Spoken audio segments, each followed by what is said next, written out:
மலைகள் போல பிரச்சனைகள், problems as mountains. மலைகள், பர்வதங்கள் அசைக்கப்பட முடியும் அவருடைய சமூகத்தில். மலைகளை யாரெல்லாம் அசைக்க முடியாதுன்னு சொன்னேன், அம்மாவாலியா? ஆனா பைபிள்ல போட்டுக்குது அவருடைய சமூகத்தில் பர்வதங்கள் அசைக்கப்படும். இந்த பர்வதங்கள், மலைகள் அப்படி சொல்லும் பொழுது நம்ம வாழ்க்கையில உள்ள பிரச்சனைகள், உங்களுக்கு அநேகோட வாழ்க்கையில மலைகள் போல பிரச்சனைகள் இருக்குது. There are problems like mountain. Let's say அது வந்து ஒரு ட்ரீயா இருந்துச்சுன்னா, ஒரு பிளான்ட் ஈஸியா அதை பிடிங்கி வீசிடலாம். ஆனா சில பிரச்சனைகள் மலைகள் போல அப்படியே உட்கார்ந்து இருக்குது, கொஞ்சம் கூட ஒரு இன்ச்சு நவுத்த முடியல. You can't to anything about it. அது நவரவே நவரது. அப்படியேப்பட்ட காரியத்தை ஒரு சிலர் கடந்து போயிட்டு இருக்கிறீங்க. உங்கள் வாழ்க்கையில சோதனைகள் இருக்கலாம், எரிச்சல், கோபம், இல்ல வறுமை, பண தேவைகள், இல்ல குடும்ப பிரச்சனைகள், வியாதிகள், அல்லது நிறைய காரியம் இருக்குது. இதெல்லாம் மலைகளுக்கு ஒப்பாக சொல்லலாம். Some of you are dealing with this kind of mountains which you can't do anything about it. எந்த மனுஷனாலையும் காப்பாற்ற முடியல, ஊழியக்காரன் கூட உங்களுக்கு ஹெல்ப் பண்ண முடியல. நீங்க பெரிய விஐபி பார்த்தாலும் ஒன்றும் பண்ண முடியல. காரணம் அது மவுண்டன், அது ட்ரீ இல்ல, அது பிளான்ட் இல்ல, அது மவுண்டன். பிடிங்கி இருக்கிறதுக்கு அது மரம் இல்ல, அது மலையாக இருக்குது. என்ன செய்யறதுன்னு தெரியல. ஆண்டவர் சொல்றாரு அவருடைய சமூகத்தினால் அது அசைக்கப்படும். அது என்ன மாதிரி பிரச்சனை இருந்தாலும் நீங்க இன்னைக்கு இந்த இடத்துக்கு வந்திருக்கிறீங்க, அவருடைய சமூகத்துக்கு வந்திருக்கீங்க. எங்க வந்திருக்கீங்க? தபேராவுக்கு வந்திருக்கேன்னு நினைக்காதீங்க. பத்து ஜோனத்தை பார்க்க அதுக்கும் கிடையாது. இங்க அவருடைய சமூகம் இருக்குது. அதனால உங்க வாழ்க்கையில காணப்படுற மலைகள் அது இப்பவே அசைக்க ஆரம்பிச்சிருச்சு. அப்புறம் நம்ம விசுவாசத்தோட இதை எதிர்த்து நிக்கலாம். நீங்க பிரச்சனையை பார்த்து பயப்படுறீங்க, ஆனா பிரச்சனை உங்களை பார்த்து பயப்படுது. ஐயோ என்ன ஆகுமோ, எப்படி ஆகுமோ, என்ன செய்ய போறோமோ அப்படின்னு பயப்படுறீங்க. ஆனா அது உங்களை பார்த்து இவன் கூட நம்ம என்ன பேர் பட போறோம், இவன் கூட டிராவல் பண்ண போறோம். See, every problems there are spirits behind it. ஒவ்வொரு பிரச்சனைக்கு பின்னாடியே ஒரு ஆவிகள் இருக்குது. இந்த ஆவி வந்து மலை போல இருக்க ஒரு ஆவி. அதுக்கு ஒரு அசைன்மெண்ட் கொடுக்கப்பட்டிருக்கு. என்ன தெரியுமா? உங்க நிம்மதியை கெடுக்கணும், உங்க சந்தோஷத்தை கெடுக்கணும், உங்க விசுவாசத்தை உடைக்கணும்னு சொல்லி அது ஆர்வமா வந்துச்சு. அந்த ஆவி ஆர்வமா பிரச்சனையோட வந்துச்சு. கடன் என்ற ஆவி வந்துச்சு, வியாதி என்ற ஆவி வந்துச்சு, மன அழுத்தம் ஆவி வந்துச்சு. வந்து உங்களை பார்த்துன்னு அதிசயம் ஆயிருச்சு. இவனுக்குள்ள இயேசு இருக்கிறாரு, இவங்கிட்ட போய் மோதணுமா? ஐயோ, திருப்பி ரிப்போர்ட்ல போய் நம்ம அடிப்பாங்க. யாரு அது டிபார்ட்மெண்ட் அடிங்கிறதுங்களே, கொடுத்த வேலையை செய்யின்ட்டு. இவங்கிட்ட இந்த நெருப்பு தாங்க முடியாது. I'm telling you, the demons have already been tormented by the fire of God which is burning within you. உனக்குள்ள கிரியேட் செய்கிற அந்த அக்கினி அது already torment, அது சித்திரம் பண்ண ஆரம்பிச்சிருச்சு. இப்ப நம்ம என்ன பண்றோமா? ஸ்கிரீனுக்கு பின்னாடி என்ன நடக்குதுன்னு நம்மளுக்கு தெரியல. ஐயோ இப்படியாச்சா, ஐயோ அப்படியாச்சா, இது எப்படி சமாளிக்க போறணும், இது எப்படி சுமக்க போறணும், இது எப்படி நவுத்த போறணும், இதை யோசிச்சு நம்மள போட்டு டொமைன் பண்ணிட்டு இருக்கிறோம். இஸ்ரேல் ஜனங்க மோவாப் என்ற பாதையில கடந்து போகும் பொழுது அங்க பாலாக் என்ற ஒரு மனுஷன், அவங்க பேரை இவங்க கூட கடவுள் இருக்கிறாரு, இவங்க இந்த பாதையை பாய்க்கணும், இவங்க வந்தாலே நம்மளுக்கு சாபம்னு சொல்லிட்டு வரக்கூடாதுன்னு முயற்சி எடுக்கிறான். அந்த மோவாப்போட சந்ததி, பாலாக்கோட கூட்டம், இதெல்லாம் சாத்தானுடைய ராஜ்யத்தை குறிக்குது. அதனால்தான் சாபத்து மேல சாபத்தை வைத்து எப்படியாவது தடை பண்ணணும், இல்லாமல் பண்ணணும் முயற்சி எடுக்கிறான். ஆனா அவனால ஜெயிக்க முடியாது. ஏன் தெரியுமா? கர்த்தர் எப்பயும் ஜெயிச்சிட்டார். ஹல்லேலூயா. அவர் ஜெயம் பெற்றபடினால் நம்ம எல்லாமே ஜெயம் பெற்ற பிள்ளைங்களாக இருக்கிறோம். We are victorious through the faith that we have on Jesus. எப்படி தெரியுமா சொல்லணும்? என்னோட ஆண்டவர் ஜெயிச்சிட்டாரு, நானும் ஜெயிச்சு நிச்சயம். உங்க பிரச்சனைகள் உருவாகி உங்கள் வாழ்க்கையில நுழைகிறதுக்கு முன்பாகவே கர்த்தர் அங்க ஆல்ரெடி இருக்கிறார். For there is no mountain that is overtake God in your life. உங்க வாழ்க்கையில எந்த பிரச்சனையும் எந்த மலைகளும் ஆண்டவரை ஓவர்டேக் பண்ணி நிக்க கிடையாது. அதெல்லாம் வர்றதுக்கு முன்பாகவே ஆண்டவர் இருக்கிறார். Means God is already aware of the kind of mountains you are about to face in your life. நீ என்ன மாதிரியான மலைகளை சந்திக்க போற, என்ன மாதிரியான பிரச்சனையை சந்திக்க வேண்டிய ஆண்டவர் ஆல்ரெடி அதை அறிந்திருக்கார். He is all knowing God. In fact, அவர் அனுமதி கொடுக்காம, without he allowing it, it has no place in your life. அவர் அனுமதி கொடுக்காம அதுக்கு இடமே கிடையாது. அப்புறம் இதை பார்த்து ஆச்சரியப்படுறீங்க, ஏன் இதை பார்த்து பயப்படுறீங்க? It is already written in your journey. உங்க பாதையில கர்த்தர் ரொம்ப அழகா எழுதி வைத்திருக்கார். நீ இதை சந்திச்சு தான் ஆகணும், வேற வழி இல்லை அப்படின்னு சொல்லி, நீ இதை கோ த்ரூ பண்ணி தான் ஆகணும்னு சொல்லி. உனக்கு அது அப்ப அன்ஃபோல்ட் ஆகுது, உனக்கு பயமா இருக்குது. ஆனா இதை ஆல்ரெடி ஆண்டவர் பிளான் பண்ணிட்டாரு. இந்த மவுண்டன் நீங்க சந்திக்க தான் போறீங்க, இந்த மலைகளை நீங்க சந்திக்க தான் போறீங்க. சரி, பிரச்சனை வர்றதுக்கு முன்னாடி ஆண்டவர் இருக்காருன்னா அதோட முடிவும் கர்த்தர் அறிந்திருக்கிறார். All the mountains in your life there is an expiry date for it. அதுக்கு ஒரு எக்ஸ்பைரி டேட் இருக்குது, அதுக்குன்னு ஒரு முடிவு நாள் இருக்குது. உங்க பிரச்சனைகள் உங்களை தாக்க முடியும், காயப்படுத்த முடியும், உங்க மனசை உடைக்க முடியும். வேதனைப்படுத்த முடியும், ஆனா உங்களை அழிக்க முடியாது. என்னோட வாழ்க்கையில் என்ன சொன்னா, மிகப்பெரிய எதிரினா ஒரு மனுஷனுக்கு மரணம் தான். That is the greatest enemy. ஆமாவா இல்லையா? அந்த மரணத்தையே இயேசு ஜெயிச்சிட்டார். என்ன நடந்தாலும், எதை நான் கோ த்ரூ பண்ணாலும், அது அவமானமா இருக்கட்டும், பிரச்சனையா இருக்கட்டும், நான் என்ன யோசிப்பேன்னா, அப்கோர்ஸ் அந்த நேரத்துக்கு அது வலியா இருக்கும், வேதனையா இருக்கும், இல்லைன்னு சொல்லி என்ன யோசிப்பேன்னா, இதனால நான் சாகவா போறேன், இதனால என் உயிரை எடுக்க முடியுமா, இது வந்து போகும், ஆனா நான் வாழ்றது நிச்சயம், இயேசுவின் நாமத்தில் நான் வாழ முடியும். If I still can be alive, then there is nothing to be afraid of. நான் இன்னமும் வாழ போறேன்னா நான் பயப்படுறதுக்கு அவசியமே கிடையாது. ஒருவேளை நான் சாகணும்னு ஆண்டவர் நியமிச்சா கூட அது ஒரு மகிமைக்காக. நீங்க யோபுடைய வாழ்க்கையில பாருங்க, ஒரே நாள்ல யோபுடைய வாழ்க்கையில மலைகள் போல பிரச்சனை வருது. எப்படி வருது? ஏன் மலைகள் போல சொல்றேன்? போனதெல்லாம் திருப்பி ஈஸியா வராது. அவன் சம்பாரிச்சது அப்படிப்பட்ட ஒரு காரியம் வராது. அவன் அதிகமா நேசிக்கிற குடும்பம், பிள்ளைங்கள் திருப்பி வர முடியாது. அப்படின்னா அது நவுத்த முடியாத ஒரு மலை, நவுத்த முடியாத ஒரு பிரச்சனை. It's a mountain that you can do nothing about it. சில நேரத்துல கர்த்தர் சில காரியத்தை கொடுத்து அதை எடுத்தாருன்னா திருப்பி கொடுக்க மாட்டார் கொஞ்ச நாளைக்கு. சில நேரத்துல கொடுக்க ரிப்ளேஸ் பண்ணுவார்.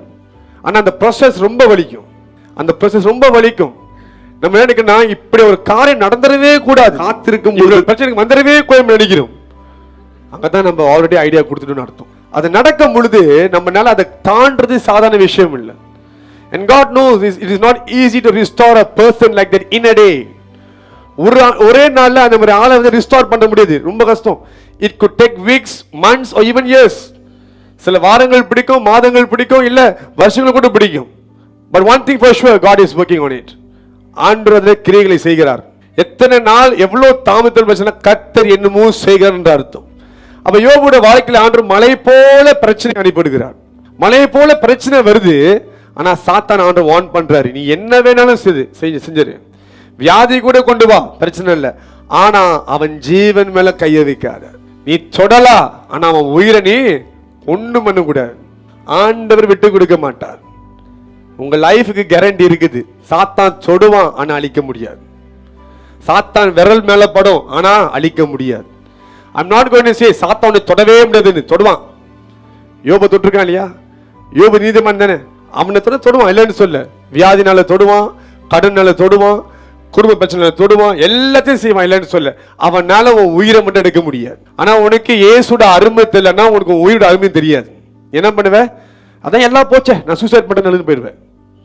ஆனா இயேசு யாரும் உனக்கு தெரிஞ்சிச்சுன்னா அந்த ஜீவனை அவருக்காக நீ வைத்திருப்ப. அப்ப மலைகள் போல பிரச்சனை வந்து நிற்கும், இல்லைன்னு சொல்லல. ஆனா உங்க உயிருக்கு ஒண்ணும் நடக்காது. You still have time on this earth. பூமியில இன்னமும் உங்களுக்கு நேரம் இருக்குது வாழ்ந்து முடிக்கிறதுக்கு, அவர் சித்தத்தை செய்யறதுக்கு. அது போதும் நமக்கு. ஆண்டவருக்காக சாகிறதுக்கு கொஞ்சம் ஈஸி தான், இல்லைன்னு சொல்லல. ஆனா வாழ்றது ரொம்ப கஷ்டம். அந்த 1 day 2 டேல நம்ம டார்ச்சர் பண்ணி சாகடிக்கிறாங்களா, அது கஷ்டம் தான், இல்லைன்னு சொல்ல. ஆனா அது அங்கிட்ட நம்மளுக்கு தெரியும், உறுதியா தெரியும். ரத்த சர்ச்சையா போயிட்டு எங்க இருக்கும் ஆண்டு கொடுக்க தெரியும். ஆனா ஒரு 100 வருஷம் ஆண்டு கொடுத்தனா 100 வருஷமும் ஆண்டுக்காக வாழணும் பாருங்க. அதான் செத்து பொழைக்கணும்ன்றது. இன்னைக்கு நல்லா போவீங்க, ஜீவனா இருப்பீங்க, நாளைக்கு ஒரு பாவத்துல விழுவீங்க, செத்து போயிருவீங்க. ஆவியில திருப்பி உயிரோட எழும்புவீங்க. ஆவியாளர் வருவாரு, திருப்பி எழும்புவீங்க, திருப்பி ஆண்டவரே நீங்க தான் எல்லாருவீங்க, திருப்பி செத்து போவீங்க. ஆவியில தேவனுக்காக மாம்சல வாழ்றது அர்த்தம் தெரியுமா? செத்து பொழைக்கணும்னு அர்த்தம். ஹல்லேலூயா. ரத்த சர்ச்சையாக சாகிறதா இருந்தா 1 day 2 டேல கதை முடிஞ்சு. உடனே நம்மளுக்கு எந்த ஜட்ஜ்மெண்ட் ஒண்ணுமே இல்லை, நேரா எங்க போயிருவோம்? ரத்த சாட்சிகள்லாம் காத்திருக்கிறது போயிருவோம். நம்மளுக்கு ஸ்பெஷல் ஹானர் இருக்கும். கர்த்தருக்காக வாழ்றது ரொம்ப கஷ்டம். அகையில் நீங்க கர்த்தருக்காக வாழ்றீங்கன்னா நீங்களா பாக்கியவான்கள். நாளைக்கு ரத்த சத்தியை பார்த்து பேச கேட்கலாம், நீங்க என்னப்பா ஈஸியா போயிட்டீங்க, நாங்க செத்து போச்சு தெரியுமா உங்களுக்குன்னு கேட்கலாம். ஹல்லேலூயா. அவ்வளவு ஈஸி இல்ல. பாவத்துல விழுந்துட்டு கர்த்தருக்கு முன்பாக போயிட்டு ஆண்டவரே கூப்பிடும் பொழுது அப்படியே வெக்கமே இல்லாம நிக்கணும் போயிட்டு. அது ஈஸியான காரியம் இல்ல. அது ரிப்பீட்டடா நடக்கும் லைஃப்ல. இந்த பாவத்தை ஜெயிப்போம், அடுத்த பாவத்தை விழுவோம், அடுத்த பாவத்தை ஜெயிப்போம், திருப்பி பாவத்தை விழுவோம் போயிட்டு. இப்படிதான் போயிட்டு இருக்கும். செத்து பொழிக்கிற வாழ்க்கை தான் கிறிஸ்துக்காக வாழ்ற வாழ்க்கை. Until we truly understand, இனி வாழ்வது நான் அல்ல, என்னில் வாழ்கிறது இயேசு. அது வரல இது நடந்துகிட்டே இருக்கும். அப்ப நீங்க வாழ்றீங்கன்னா நிறைய மலைகளை கடந்து போய் தான் ஆகணும். நிறைய மலைகள் உங்களுக்கு முன்பாக இருக்கும். இதெல்லாம் நீங்க கடந்து போய் தான் ஆகணும். எப்படி நகர்த்த முடியும்? எப்படி மேற்கொள்ள முடியும்? ஜெபத்தினால, அவருடைய சமூகத்தினால் மாத்திரம் தான் முடியும். நம்ம யோபோட வாழ்க்கையில் இந்த மாதிரி எல்லாமே முடிச்சுன்னு இருப்போம். ஆமாமா இல்லையா? இன்னைக்கு கொஞ்சம் ஒரு சின்ன எறும்பு கடிச்சாலே என்னமோ சிங்கம் கையை பிடிச்சி கடிச்சு எடுத்த மாதிரி, ஐயோ என்னால முடியல அப்படின்றீங்க. நீங்களா யோபோட வாழ்க்கையில் இருந்தா இருப்பீங்க. ஒண்ணுமே வரல, உன்கிட்ட கொஞ்சம் தான் ஆண்டு கொடுத்தாரு, அதை எடுத்ததுக்கு நீ இப்படி கடுப்பாயிட்ட, டென்ஷன் ஆயிட்டான் மேல. அவனுக்கு எல்லாத்தையும் மலை போல ஆசீர்வாதம், மலை போல ஆசீர்வாதம், மலை போல பிளஸிங் ஆண்டு கொடுத்தாரு. அதெல்லாம் எடுத்துட்டு மலை போல துன்பத்தை கொடுத்துட்டாரு. அவன் எவ்வளவு வேதனை உண்டாருக்கு அந்த இடத்துல. ஆனா அப்ப கூட ஆண்டு விட்டு கொடுக்கல. அந்த மலைகளை பார்க்கிற என் தேவன் பெரியவர். மலையை நம்மளால ஒன்றும் பண்ண முடியாது. ஆனா பைபிள்ல போட்டிருக்குது, அவருடைய சமூகத்துல பிரசன்னத்தினால் பர்வதங்கள் மெழுகை போல் உருகிருச்சு. அப்படின்னா your problems can melt. எப்படி கரைந்து? how can your problems melt? only in the presence of God. நீ மலைகளை உன் வாழ்க்கையில சந்திக்கிறனா அவர் சமூகத்துக்கு ஓடு. if you are facing mountains in your life, run to his presence. that will melt the mountain. நம்ம எங்க ஓடுறோம் இன்னைக்கு? மனுஷன் நோக்கி ஓடுகிறோம். நம்ம பலத்தை நம்பி நிக்கிறோம் இல்ல, கர்த்தரை நோக்கி ஓடு, அது மெழுகை போல கரைந்து போகும். all the problems, there is only one answer for it, Jesus Christ. எல்லா பிரச்சனைக்கும் ஒரே தேவை, ஒரே பதில் திரும்ப இயேசு மட்டும்தான். அங்க போனாதான் அது கரைந்து போகும். at the moment you step into God's presence, you have to step out of your problems. எப்ப நீங்க கர்த்தருடைய சமூகத்துல காலை எடுத்து வைக்கிறீங்களோ அப்பவே உங்க பிரச்சனையை விட்டு காலை எடுத்து வெளியே வச்சிட்டீங்க அர்த்தம். நான் சொல்றது உங்களுக்கு புரியுதுங்களா? இப்ப இது பிரச்சனைனா நான் அவர் சமூகத்துல காலை எடுத்து வைக்கிறேன் அப்படின்னா I'm already out of the problem. It's very simple as that. இதை நம்ம புரிஞ்சுக்க மாட்டோம் because we are very stubborn. நம்ம எப்படி இருக்கோம்? ரொம்ப பிடிவாதமா இருக்கிறோம். இல்ல என்னால தான் முடியும், நான் தான் அதாவது பண்ணி ஆகணும். உங்களால ஒன்றும் பண்ண முடியாது, ஒரு இன்ச்சு நகர்த்த முடியாது. இது உங்க பிரச்சனை, இதான் உங்க மவுண்டன். இதுல இருந்து தண்ணி வந்துட்டீங்கன்னா இங்க இருந்து இந்த மலையை பார்த்து சொல்லலாம், உன்னை நீ எடுத்துட்டு போயிட்டு சமுத்திரத்துக்கு போன்னு சொல்ல முடியும். இங்க இருந்தா சொல்ல முடியும், எங்க இருந்து? அவர் சமுத்திரம் தான் நீங்க சொல்ல முடியும். only in the presence of God you have the authority and power to command your problems to be uprooted from your life. அப்பதான் அதை அடுத்து போக முடியும். நீங்க இருந்துகிட்டு பிரச்சனையே போனா நீங்க சேர்ந்தா போவீங்க, போகாது. you are powerless. only in the presence of God you are powerful. அங்கதான் உங்களோட வார்த்தைக்கு கீழ்ப்படிய முடியாது. ஆண்டவர் மலையை பார்த்து பேசுன்றார், மலையை பார்த்து பேசுன்றார். அதை பார்த்து அழுகாத, அதை பார்த்து பயப்படாத, அதை பார்த்து பேசு அப்படின்ற. இந்த ராத்திரி உங்களோட ஃபைனான்சியல் ப்ராப்ளம், உங்களோட கடன் பிரச்சனை, உங்களோட வியாதிகள், குடும்ப பிரச்சனை, சோதனை எல்லாமே ஒண்ணு இல்லாம கரைந்து போகுது. விசுவாசிக்கிறீங்களா? do you believe in that? பாருங்க, நம்ம பிசிக்கலா பார்க்கறதுக்கு முன்பாக நம்ம நம்பணும். நம்ம நம்பினாதான் பார்க்கவே முடியும். ஜெபிக்கும் பொழுது எங்க கூட ஜெபிக்க போறீங்க, உங்க மலைகள் இல்லாமல் போக போகுது. ஹல்லேலூயா.